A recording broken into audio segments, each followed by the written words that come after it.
India has started their Super 8 campaign strongly. A 47-run win in a T20 contest is actually a resounding one. A dominant effort in many ways. And yet, it was not the best of India that we witnessed against Afghanistan. In this particular show, we decode the game into three parts: the positives, the not so positives, and the way forward. To the positives first. Of course, it was Surya Kumar Yadav who was the first positive. At 87 for 4, India was literally struggling. Naveen-ul Haq had touched the ball and it had ricocheted into the non-striker's end. Surya Kumar Yadav was stranded there. No one really knew if he had made it back in time. In fact, Surya Kumar Yadav himself wasn't sure. The Afghan players thought they had their man. It was the turning point in the game. When the replays came on, it was evident that Surya was back, but just a swivel in time, and he had managed to save himself and India. Thereafter he cut loose some fantastic shots, straight over the bowler's head, a six, which he continued for a few more seconds in the follow-through, waiting to soak in the shot for himself and for everybody else in the crowd. 1 over extra cover, paddle sweeps, lap sweeps, everything came out and Surya Kumar Yadav was in the ascendancy. All of a sudden, the Afghan bowlers did not look the part, and a score which was hovering around the 160 mark was all of a sudden 180. That's when the match was won. The extra 20 runs put the pressure back on Afghanistan, and as a result, the Indian bowlers had the cushion to play to. If it was Surya with the bat, it was the same man, Jasprit Bumrah, with the ball. In the first 5 overs, Afghanistan had been reduced to 30-odd for 3, with Jasprit Bumrah striking twice. 4 overs for 7 runs and 3 wickets. This man is magic. 20 dot balls. It was an incredible effort. Yes, Lockie Ferguson could have bowled 4 maiden overs, but to pick 3 wickets, Jasprit Bumrah had broken the back of the Afghanistan batting. And he does so time and again. Each time Rohit Sharma throws him the ball, be it against Pakistan, be it against Afghanistan, Jasprit Bumrah just continues to deliver. India, thanks to Hardik and thanks to Jasprit, played well and won the game quite easily. Now to the not so positives. Our openers have continued to struggle in this World Cup. If you have seen Rohit Sharma bat, he was scratchy. At no point in time did he look in. He tried a few hoiks, he tried a few shots, he tried a few cuts. Nothing really came off. And then the captain miscued that shot against Fazal Haq Farooqi and gave the wicket away.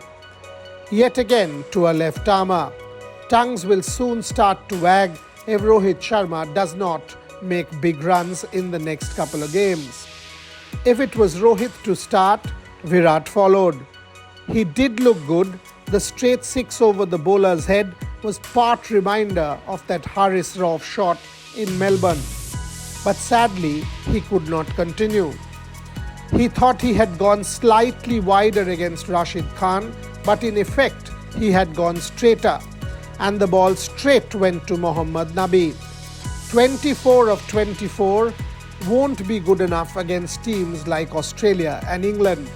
So Rohit and Virat will need to score for India if India needs to go the distance.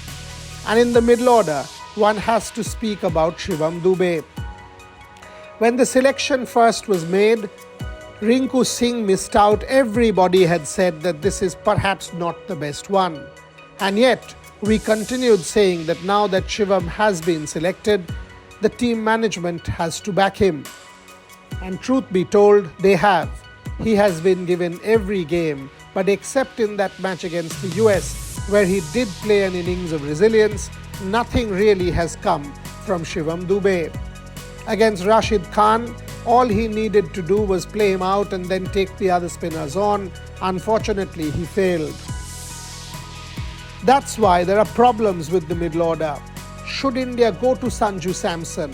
He's waiting in the wings. Why not if you are not going to give Shivam Dube even an over to bowl? But it will be unfair if you go to Samson against Australia. So maybe in the match against Bangladesh, Rahul Dravid and Rohit Sharma might want to go to Sanju Samson and give him a look in. Now to the way forward. Will there be a change at the top of the order? Chances are there won't be. Rohit Sharma has made it very clear that it will be him and Virat Kohli who will continue to open for India. And that means no Yashasvi Jaiswal at the top just yet. That's what opens the door for Shivam Dube. Because if you do change Virat at the top, it will also mean that you change Pant at 3, something that has really come off for India in this World Cup. Shivam Dube rather at number 5 is the Achilles heel. And that's where Sanju Samson makes a really strong case. You have to give him the opportunity because he's also a better fielder. So that's the point that one needs to make. Not too many changes, but that one where Shivam could just give up his place to Sanju Samson in the matches that matter. You will need a strong number 5 against Australia, and Sanju could just be the man. But if you don't play him against Bangladesh and just give him a look in against Australia, and if he doesn't do well, it'll be unfair on him to leave him out for the semi-finals. So a critical match against Bangladesh coming up, and it'll be interesting to see what Rohit Sharma and Rahul Dravid does. Overall, a 65 to 70% performance from India, winning start nonetheless, and now against Bangladesh may be an opportunity to experiment.